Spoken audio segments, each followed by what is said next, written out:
Great, excellent. Good morning, good afternoon, and good evening. And welcome to our webinar today.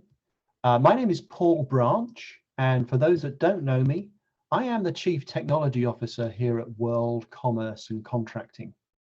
It is my absolute delight to be sharing with you today a really interesting discussion that we have on securing a strategic CLM solution. Now, I'm joined on our stage today by two experts in this field, both from our sponsor here today, ContractPodAi.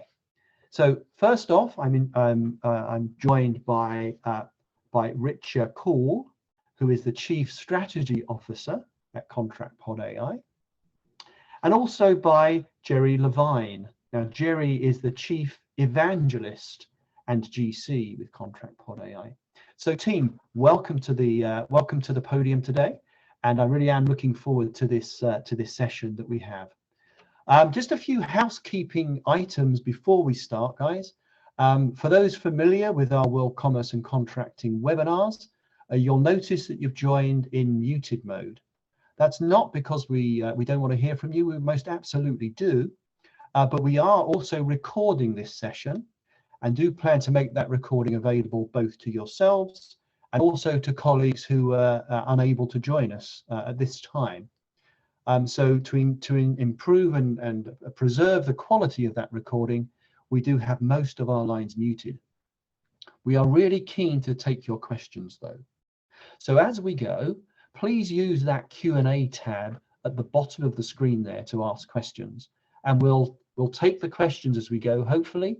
Or if they're more meaty, we'll save them up. We do have a Q&A slot programmed at the end of the call. If you have some either immediate comments or questions, you can also use the chat feature to reach out to folks on the call today. So you will be given a copy of the slides in our post webinar communications, and also be given a link to the recording. So if we moved a bit too fast and there's stuff that you'd like to review, please feel free to review that recording. Okay, so without further ado then, securing a strategic CLM solution, how to navigate the market and build a business case. Really interesting title, and judging by the folks who have joined us today, an interesting one at that. Even 2 years ago, the market was a confusing place to be for if you were selecting a CLM tool. There were many competing products out there, many cloud-based, and they had often very similar features. What we're going to talk about today is that CLM market landscape, to try and give you a view for how we see that landscape evolving, how we see differentiation occurring across the CLM space, and hopefully then to start giving you the tools to consider what type of CLM solution is actually best for you. You're going to hear us talk about differences between buy and sell side solutions. You're going to hear us talk about differences in terms of complexity and uncertainty in the contracting frameworks that you actually deal with day to day.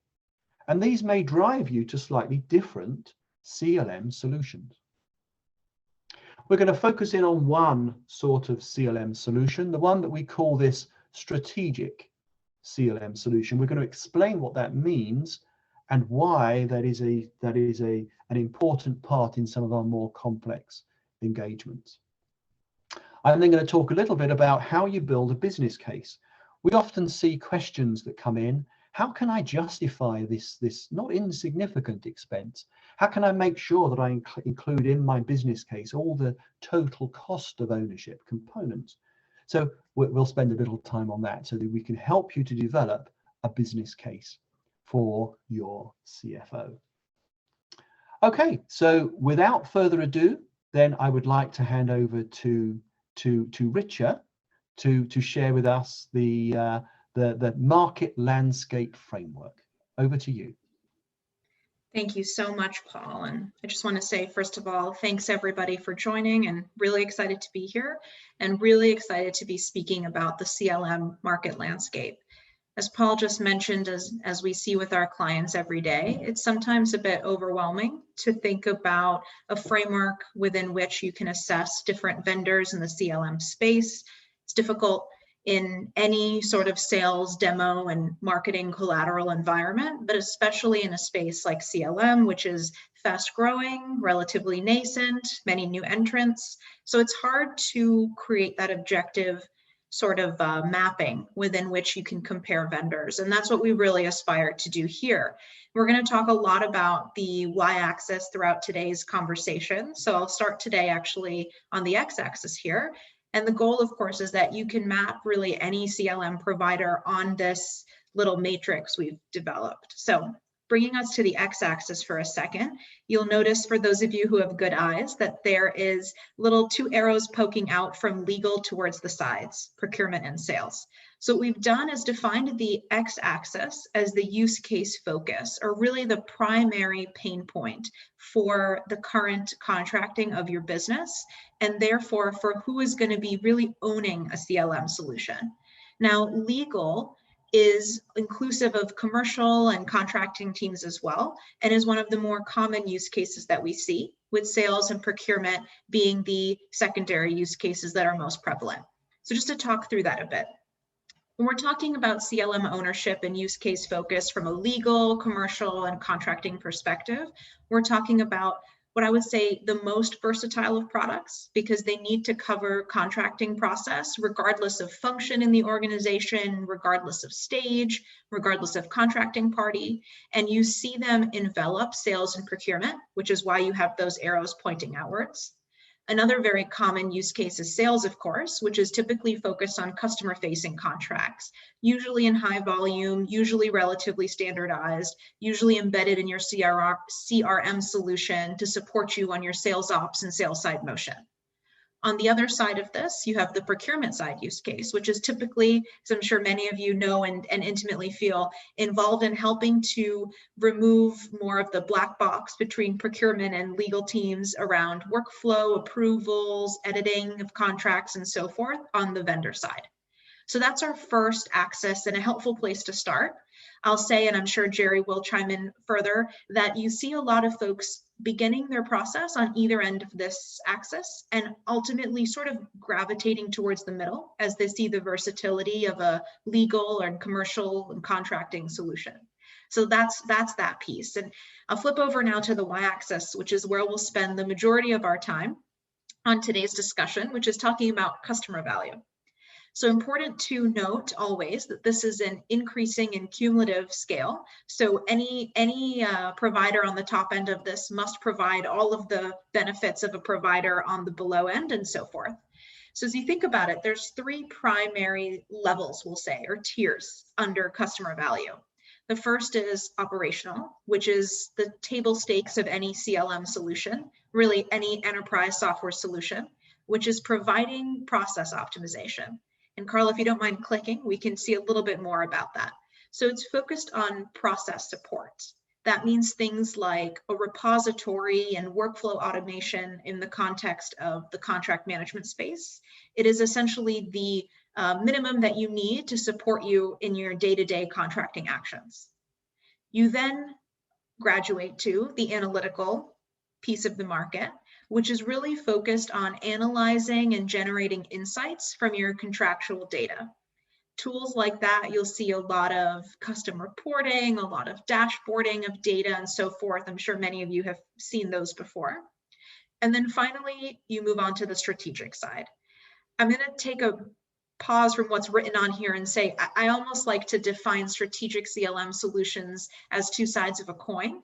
The first being what you would typically think of, which is focused on business impact, true risk reduction via higher compliance in a very holistic and enterprise way, right? So it's taking those insights that you've gleaned in your analytical level and figuring out how do you actually make them into actions and supporting you in that. But I will say the flip side of the coin, and something that often goes unsaid, is the almost emotional aspect of what a strategic CLM solution means. It means you have a partner in your vendor. It means you're supported, and you have somebody with you along the way to guide you with best practices, help you learn what's going on in the market, and be a true partner and support for you. And that's sort of the other side of a strategic provider. So I'll pause there and hand back to Paul for a quick poll question that brings us back to the use case focus. Right. So before we get into too much more detail, what we'd really like to understand is the audience that we have today. So the question is, which functional area would be the owner for your CLM? Where's your key stakeholder? Where's your key set of statement of requirements coming from? Is that from the commercial and contracts, the legal function that Richa talked about earlier? Is it from procurement? Is it on the buy side? Or is it from sales? Is it on the sell side? So if you would be so kind as to select one of those three, and then I think when all the votes are in, it's very interesting to see. And panel, I'd appreciate any thoughts that you have. Good to see, and indicative of the World Commerce and Contracting membership, I think, that sees recognizing the pivotal role in terms of stakeholder engagement around that commercial and contracts function, that provides, you'll hear members within World Commerce and Contracting sharing how important the commercial and contract function is to be that glue between all the disparate commercial entities, commercial elements within the delivery of particular services. Reflective of our membership too, 22% in procurement and a smaller number there in sales. Richa, is that consistent with what you see in your engagement with your customers? Is that how they segment or not? Absolutely. And I think what is probably underlying this, if we had a follow-up, is to say, this is the functional area which owns the CLM, and I'm sure that extends its influence into procurement and sales. And one other comment I'll just make, Paul, and would love your thoughts on this as well. This almost feels like a change in what has historically been thought of as the contract management market. A lot of the more legacy mammoth players that were known for so many years actually focused on either procurement or sales. And in the last few years, you've seen much more of the growth of that legal focused sector. Do you agree with that? That is absolutely consistent. You know, the reality is, if you look at buy or sell side, our research, and it's basically common sense too, shows that about 70–80% of the activity that's performed by a procurement specialist or by somebody who's on the sell side, from a commercial and contract management perspective, are actually the same activities. It's just the fact that you're sat on a different side of the table. So therefore, it's much more straightforward to develop a standard set of best practices, a standard set of methods, approaches, start sharing key knowledge around that community, when that community is in fact managed to facilitate both buying and selling activities. Many organizations that I work with day to day at World Commerce and Contracting have recognized that there's much to be gained from organizing like that, even if you still have a separate procurement activity and a separate sales activity. Nothing to stop you from having them separated organizationally. But the trick is through organization or direct control, or more often through a center of excellence, whereby you can set policy and strategic direction. You can achieve the very same thing, but by having the resources distributed amongst your organization. Jerry, have you seen that sort of mechanism work well elsewhere? I have. In fact, one thing I would note is about when I started working in assisting companies early on with contract management, it was almost entirely on the procurement side. Mm-hmm. And it's changed to be very much a company-wide, a team-focused activity rather than on the purchasing side only. Of course, I find that one of the big things, and I'll talk about this in a moment, is that as we've begun seeing legal departments take on a larger role in the organization. There's been a lot of talk recently about becoming a strategic general counsel or a strategic CLO, working as not just as a law department, but as a valued member of the business. And every time someone is looking to hire a new head of legal or legal executive, they're focusing not just on can you be a good lawyer, but can you be a good team player? Can you be a good solution provider? Mm-hmm. Not simply can you say no. So one thing that we have noticed, and I've noticed personally in my work, is that it's gone from being we need a solution to manage procurement to being we need a solution to manage everything. And not every organization is there yet. Not every organization does the same thing, but Mm-hmm. it is definitely the way the way that the market is moving. Right. And it's something I think we can touch on briefly. I could touch on briefly. And thank you. I try to keep my Zoom backgrounds to be quite fun, because otherwise you see that I work under my child's bed. Yes, tell a little out of turn probably, but yesterday in preparation, Jerry was struggling with Lego and his son's Lego as it all fell out on the floor in preparation. But Jerry, why don't you take us through the question around this CLM solution and which is best for you? Absolutely. So one thing that as Richa started out earlier, and as Paul was mentioning, is we've been looking at this as there are three ways to solve a contract lifecycle problem that you may be facing. There's the pointer operational solution, there's an analytical value solution, and there's a strategic solution. And the way we look at them is there's various levels of complexity, various levels of volume. And the reason for some entities may not need a highly strategic solution, or they may be more willing to purchase or more be interested in purchasing a solution that is going to be able to grow with them. Starting from a very operational solution, you have an issue. You need to control that you have 10, 15, 20, 30 non-disclosure agreements a month, and you want to make sure that they're in a platform that you can take. You're no longer interested in just functioning within an Excel file and a SharePoint drive of that. Usually what you'll see is that's at a smaller business, perhaps a more regional business, where they may be growing. They are growing, hopefully. Obviously, everybody wants to grow. Everybody wants to increase their revenue.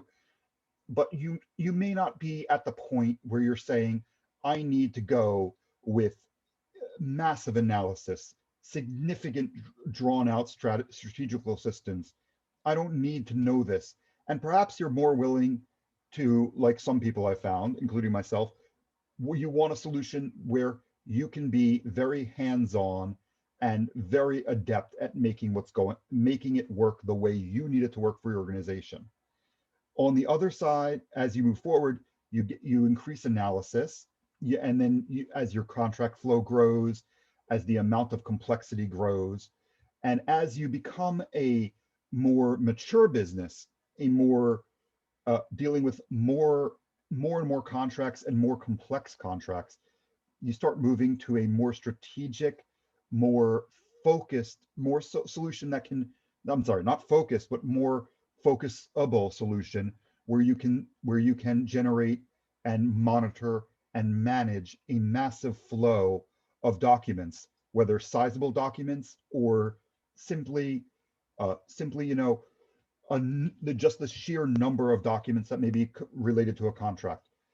Dealing with two very large British companies in the past year, their contracts were several hundred pages long with 30 or 40, by the way, saying several hundred pages long with 30 or 40 sections. Some of you have already figured out what companies these may have been, but they're able to, the sheer volume that they've given into a mid-size company or a small company can be very difficult if you're not prepared with a solution to address them. Another issue that I find you have to deal with on this is, depending on what you're doing with the solution, you need to pick a solution. You need to have a solution for CLM that manages what you're seeing.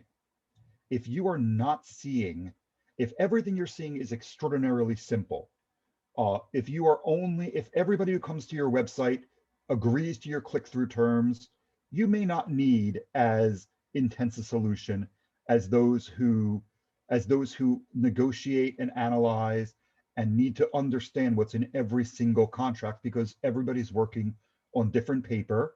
Maybe you're 50-50, maybe half your contracts are on your paper, half your contracts are on third-party paper. But as you grow and as you see this change, you really do begin to see the need that a lifecycle system that has its own life cycle within the organization becomes very important. And part of that is also dealing with the other users. And I think we do touch on this in the next slide, but perhaps if we move on to that, I'm sorry, not the next slide, but going a little further. John, there's a question here, Jerry, from John, which I think is a good one and may lead into. So John's question is, does this mean that basically an operational solution is at a lower cost point than an analytical solution that's a lower cost point than a strategic solution in your expectation? I think that you can, and I would appreciate Rich's help in answering this. I do think that you can find low cost, perhaps even low cost, I don't want to say low value, because obviously every system has a different value to an organization. Mm-hmm. But you can find that there are some very point operational solutions that, in my mind, are often no better or just the same as having an Excel file or using Google Drive or SharePoint. Mm-hmm. What I found, and I will give my own example here, I made that mistake the first time at IPsoft. I am happy to disclose that I made that mistake. And I purchased what I believed would be a operational solution for my team without considering the other operating teams within the organization. If the only goal that you have is to know what's in your drive, in your legal drive or in your contract drive, perhaps yes, that the operational solution at that low value, at that low cost will work, but it can't grow. And I ran into that almost within 2 months of launching a 3-year contract. I ran into the problem that my sales team refused to use it. The procurement team didn't want to use it because it was designed solely from a legal standpoint. And it worked great for us in that we knew where the contracts were, but it turned out that we had the same problem that I'm sure many of you have faced, which is I couldn't get my users to actually use the software. So when, as Paul mentioned at the beginning, I was a ContractPodAi customer before joining the company. And one of the key things that I found that I needed, and I was very clear with my prior provider, was that they never got me past the day one operational solution.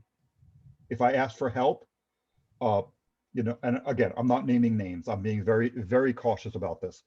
Whenever I asked for help, it was an added cost. Whenever I needed something done, oh, no one, we've never had that question before. We're happy to, when you come up with a solution, let us know. So yes, it was Jeff, I believe, or John. I apologize. I do think there are solutions that you can find that are operational only, that are extremely low cost. But what I found is that they're not designed for growth. And I would be more than happy to find out there is one, but in my opinion at this point, and not just from my role, is that regardless of what you want to pick, you want to make sure you've had that room for growth, have that room for teamwork, or else you're probably going to end up in a very similar situation where I never got away from the bane of lawyers and GCs everywhere, which is my sales team just used the documents they had on their local computer, or they would reuse a document instead of doing that. Right. Again, at a very low level, I say a lot of the very operational solutions are still just variants of an Excel file and a folder in your a hard drive folder. And thanks, Jerry. And oh, sorry, Paul. Okay, I'll answer, and I'll just answer quickly from my perspective and using Jerry's framework. I think if you think about the price points, I think the best strategic solutions have versions of themselves which are operational and analytical, so that you are able to level up at the time and cost basis on which you are most comfortable.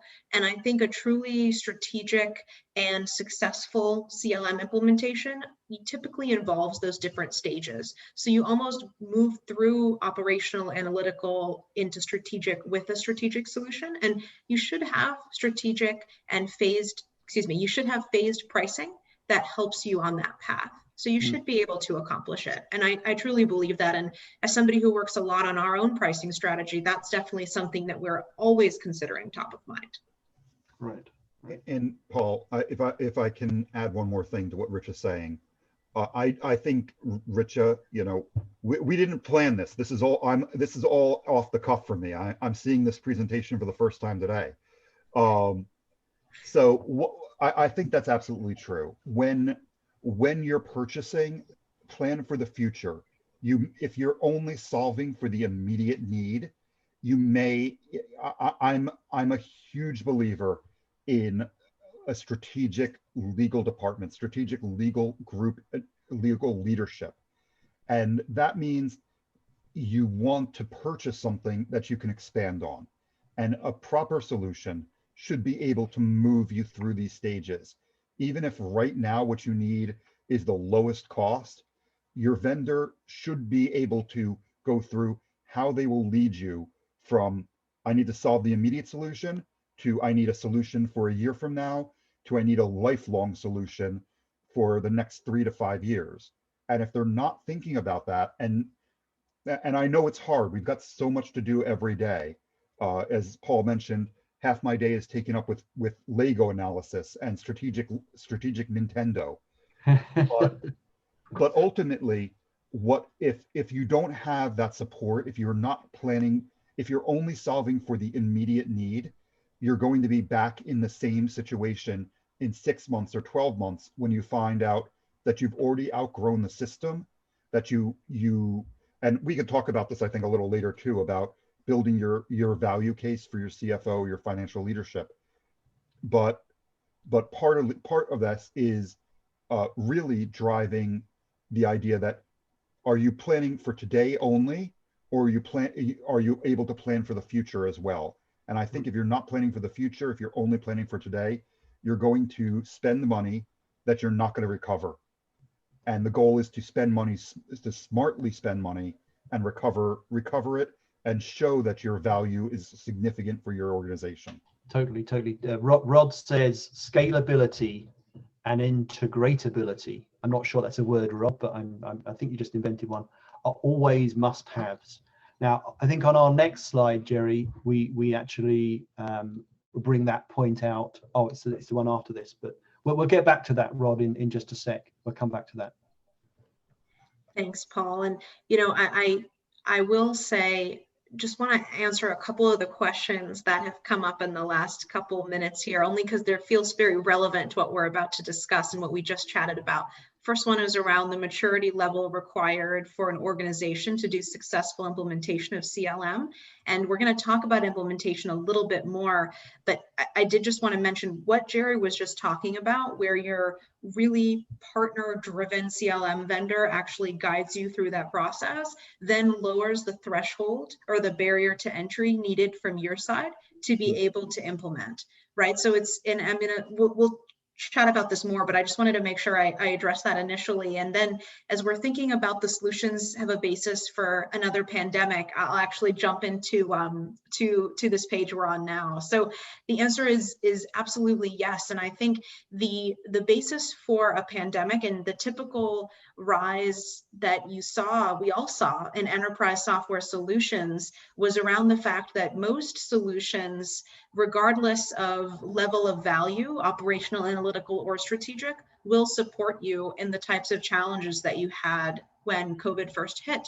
And we had a number of clients who actually, we wrote case examples about them because it was so powerful. It made us feel so proud and happy to support them, that we were there for them when COVID began, and they switched to remote work, and we got new clients just because folks didn't have automated workflows or full integrations with their other teams that helped to guide them through that time. And of course, the quite rapid shift to remote work. And what we want to chat about next is actually, what does a strategic solution look like in terms of product and in terms of implementation?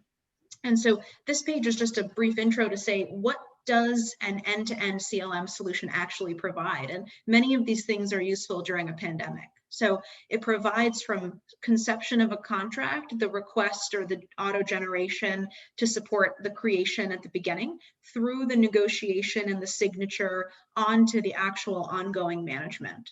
And as you think about the different levels of that, Carl, if you don't mind flipping the page here, if you then think about the different levels of that from a product perspective, you start to see what it actually means to have these different levels. And I'm sure this will sound familiar based on what Paul and Jerry and myself have been talking about. So an operational solution will have a repository and workflows and automatic alerts and of course e-sign, right? You kind of move on to analytical, where that same repository you had in an operational solution now has a bunch of custom reporting features. Maybe it has visual dashboards, right? It has more of an in-platform collaboration function, has a clause library. And then you move on to strategic and you start to see, okay, now that clause library I had an analytical has an advanced selection of clauses that are auto-suggested based on the risk of the contract I'm looking at or the type of contract that I'm currently reviewing. So you start to see a maturity in the same functionality over time. And in strategic, you may see, and we're actually going to look at an example in a second, you may see things that drive to the heart of a strategic solution that we discussed before. Risk reduction via auto compliance review that flags for you some of the risks and does a perhaps intent-based review. So if you would to miss something in a footnote or a graph, you have a backup, right, to support you on that review process. It provides out-of-the-box integrations across your enterprise and so on and so forth. So I'll let Jerry comment there, but I wanted to just lay out what we see as the realization of these different levels in a very tangible way. One thing that I would add to Richa is what we've seen, and again, talking some personal anecdotes as well, has been a big change over the past few years beyond what are the table stakes for a basic implementation, an operational implementation. 5 years ago, as long as you had a repository, you were an operational solution. And everything below that was a analytical or strategic solution. And some of the stuff that we think of now as analytical or strategic didn't even exist. The goal of any solution as you're moving through it is to improve your own your internal process. If you're not doing that, then it doesn't matter. You've not only made your operations work better, you're not able to analyze and you're not able to execute on the strategy. So I think the thing that I'm adding here, I hope, is what you're seeing is a industry and even a series of thoughts that have been ever growing. 5 years ago, no one was thinking about AI in contracts. Now everybody is now lawyers are thinking about, and contract professionals are sitting there going, how do we do things faster? How do we capture better information? and how do we do our jobs in a more efficient manner. And that's one of the goals that you should have with your CLM platform, is efficiency.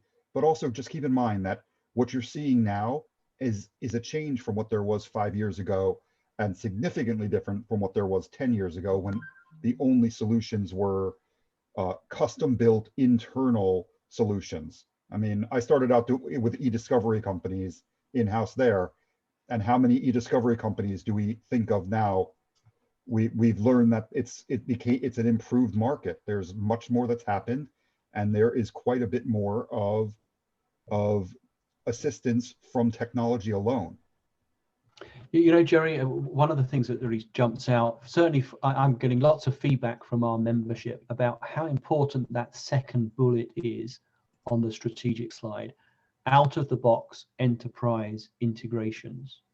Even a couple of years ago, it was just fine to have an operational system that was a standalone thing that sat in the background supporting some workflow.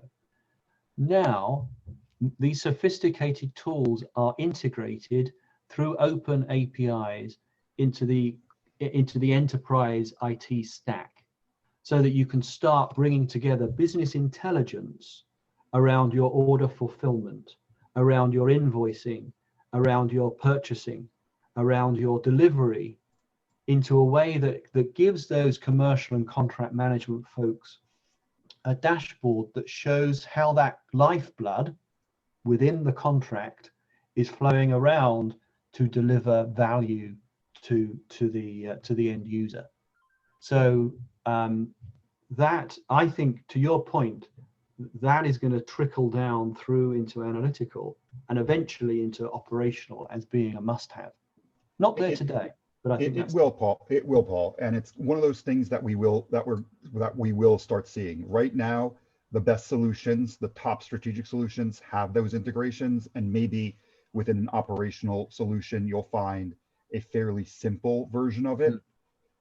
Maybe just pulling a customer name from Salesforce or something like that.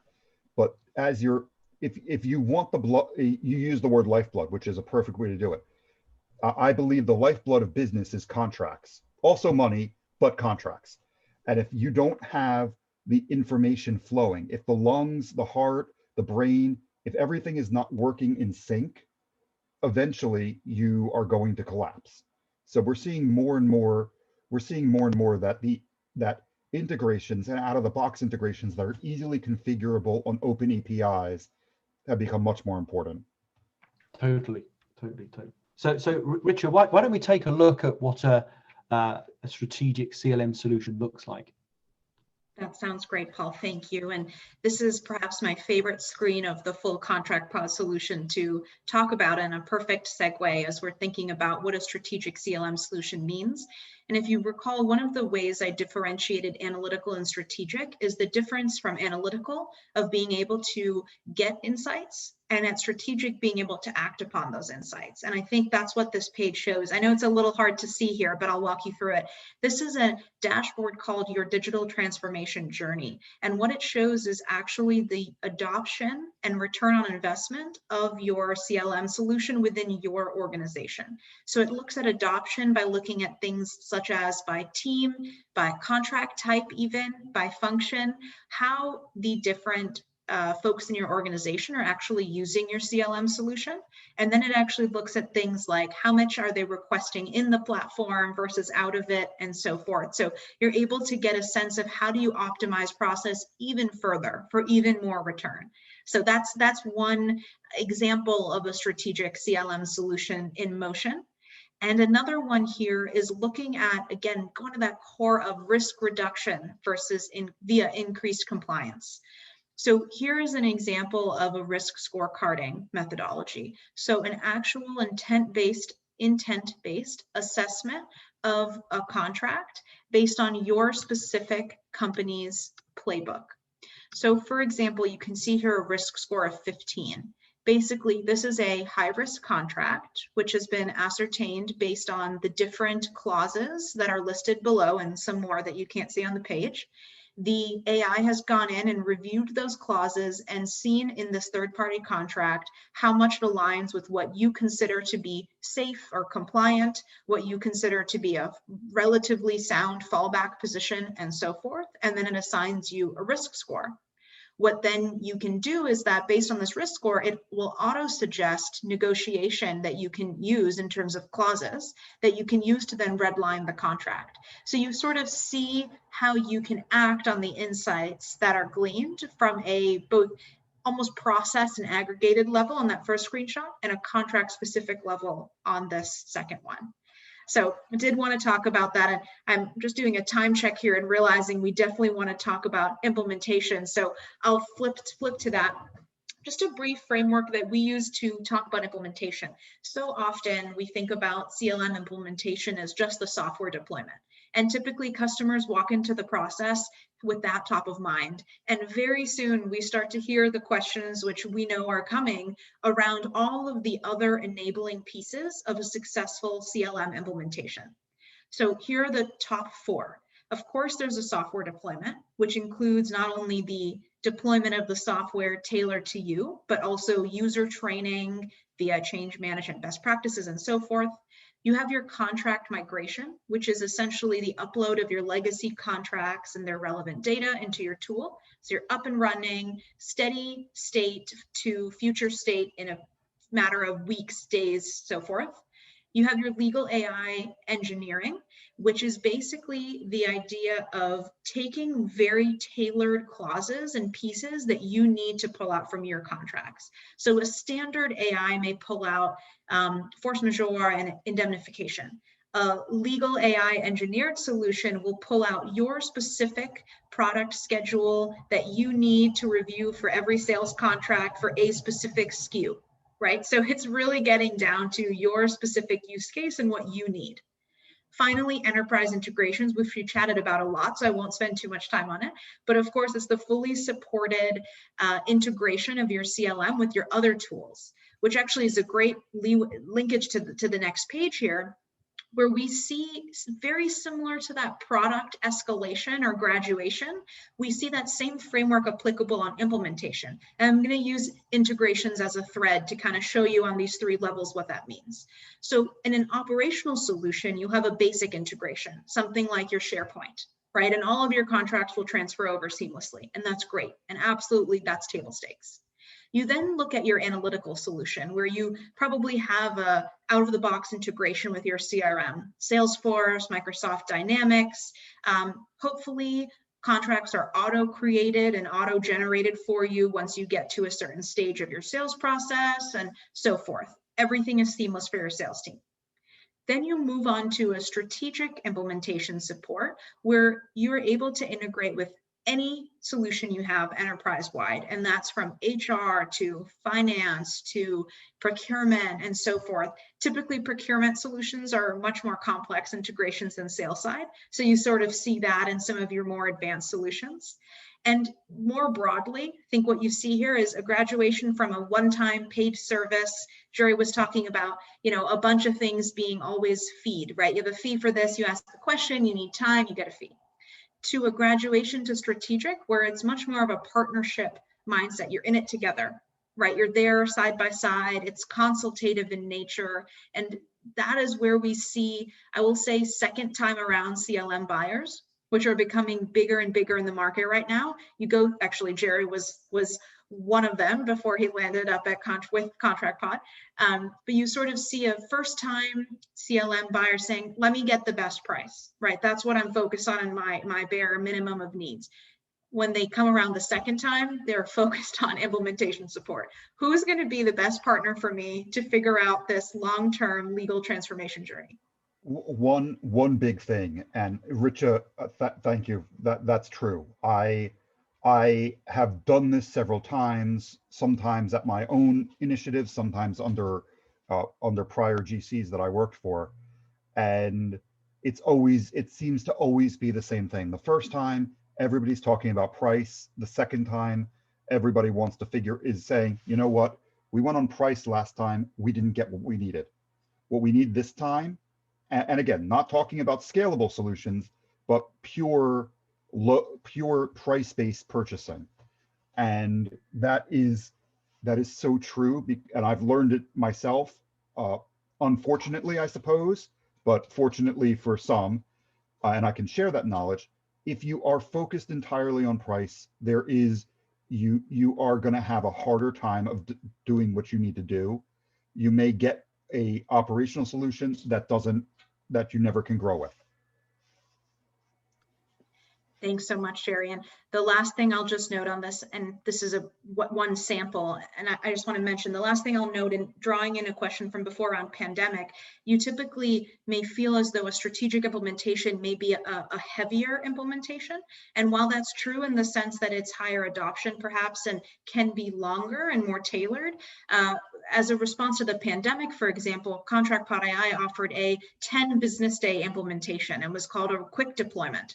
And it was to specifically address the needs of folks during COVID-19. So you were up and running with your CLM solution within 10 working days. And that enabled you to get in at the ground level with the solutions you needed the most. And then we picked up and continued to project manage that broader implementation as you continued through. And what you're seeing here, and this is just an example of the ContractPodAi implementation model, what you're seeing here is the lightest lift for the company. So you having a single point of contact, your project management team that caters to your needs, understands you and your use cases, and then essentially orchestrates the other functions that need to work. So orchestrates the vendor side tech team, legal engineering team, and contract migration team. So everything is working for you, but you don't have to worry too much about all those different points of contact. You just have your go-to team in person to support you the whole way through. So that is the quick of it, and I'll hand back to Paul now that you've had a lengthy overview of what these terms mean. A whistle-stop tour, right? So this is our proposed segmentation: operational, analytical, and strategic. So, question for you, our audience: what type of CLM solution do you need? Now, a lot of that is driven obviously by your current business, but also with an eye, half an eye at least, open to what's coming down. So be really interested to see, based on what you've heard today, where you and your business would sit. So I'm banking that we're going to see a large chunk in the strategic. Oh, really, really interesting. So operational 25%, 40% in analytical, moving from that operational baseline into a more analytical approach, and then 35% looking at strategic. Now, I think if we had run this poll pre-COVID, for sure, maybe a year, 2 years ago, given the fact that 60% or more of our membership had not at that stage made material investments in their CLM infrastructure, commercial and contract management tools in general. But we now know that 80% of that same audience plan to do that very thing in the next 12 months. My supposition is that a large proportion would have either been no CLM tool or in that operational table stake layer. So I think it's really encouraging to see the need being identified at both analytical and strategic levels. Richard, what do you think? I completely agree, and I'm surprised we got so many on analytical like you, Paul. I feel people tend to veer towards operational. So I think this is a really interesting analysis of where the market is moving. Again, I mean, the same thing with that first poll. We saw movement to legal. I think we're seeing movement up the value chain, and that's very cool to see. And Jerry, I'm sure you agree, as someone who started your search on operational. I wonder how you would have voted a couple of years ago. I would have said the only thing I'm trying to do today is find out where everything is and put it in one place. Right. I came into an organization that was 15, 16 years old, and 50–60% of the contracts were still on paper. So coming into that, I was focused entirely operational. And you know, within a year, I was already past that and demanding more. So Rod's asking for a recount. He would like to have both analytical and operational. Certainly in Rod's industry, in healthcare, there's a need. Certainly, there's a need for complex analytics and maybe also strategic systems too. But before we close, we have a few minutes left. Let's focus now on building the business case and looking at that return on investment. Certainly, a lot of our members ask, so how do I build a business case? I encourage you to look at two aspects, what we call cost to serve benefits and cost of quality benefits. Let me first explain what they are. So first off, cost to serve benefits are benefits derived from improvements in the everyday business activities associated with commercial and contract management. So if you were to reduce the number of clock cycles that it takes to negotiate an agreement, or to perform obligations tracking and jeopardy management post-award, these are examples of things that would enable you to reduce that cost to serve. Clearly, it's a function of time. It's a function of volume, number of times you perform that activity, and the average cost of the resources that you have, be they system or human, engaged in delivering on that process. So improving deal velocity and efficiency through adopting contract standards, these are examples of things that would dramatically improve your cost to serve. The other side of the coin, though, is cost of quality. So cost of quality, where we're looking at benefits derived from secondary and tertiary activity, things like effective risk controls and mitigations. They're the things that are actually much, much harder to quantify. You know, experience is that the cost of quality benefits may in fact be 10 or 100 times, 2 orders of magnitude greater than the benefits derived from CTS. But CTS benefits, these cost to serve benefits, are actually very easy to measure. You can identify how long things take. You can identify how much improvement has been delivered as a consequence of adopting this new tool, this new process, this new way of working. So you can very easily quantify the benefit and communicate those benefits objectively to your stakeholder, to your CFO or to your commercial team, and use that as the basis for a credible, sound business case. So that's what I would certainly recommend, and I've had experience of doing that practically, and believe me, that works. It certainly helps if we have an ROI calculator. So on our next slide, Richa, if you'd like to share the ROI calc. I would love to. And again, similar to the landscape of the CLM market, this is the next most common question that we get. And to Paul's point, the cost to serve versus the cost of quality is such an important differentiation when trying to translate and articulate the value of a CLM solution to your decision makers internally or your CFO. And while you can't quite get a standard cost of quality calculation, you can get a much more standard cost to serve calculation, which is exactly what this aims to do in quite an objective way. So this is a ROI calculator that ContractPod has built. It takes about 2 minutes to use, and everyone is welcome to reach out and we can help you with a tailored CLM ROI calculation. Essentially, all you need is an understanding of the number of contracts that you create per year or month or quarter, whatever is easiest for you. And the rest is a little bit more variable. in terms of being able to say, okay, so then approximately how long is your contract term on average? And the reason we do that is between those two data points, trying to understand what exactly is your rough approximation of how many contracts you'll have in your repository. And that helps us understand the value of that ongoing contract management support. Then if you look at the average time spent reviewing new contracts and your percent of standard contracts, you start to get to the heart of saying, what is your actual return on both new contract creation as well as the ability of the CLM solution to support you at varying levels of support? And so with all of these different factors, you can get to quite an objective view of your ROI. And we use inputs, by the way, from World CC and from Aberdeen Research, but primarily from World CC to support this ROI calculation that we do.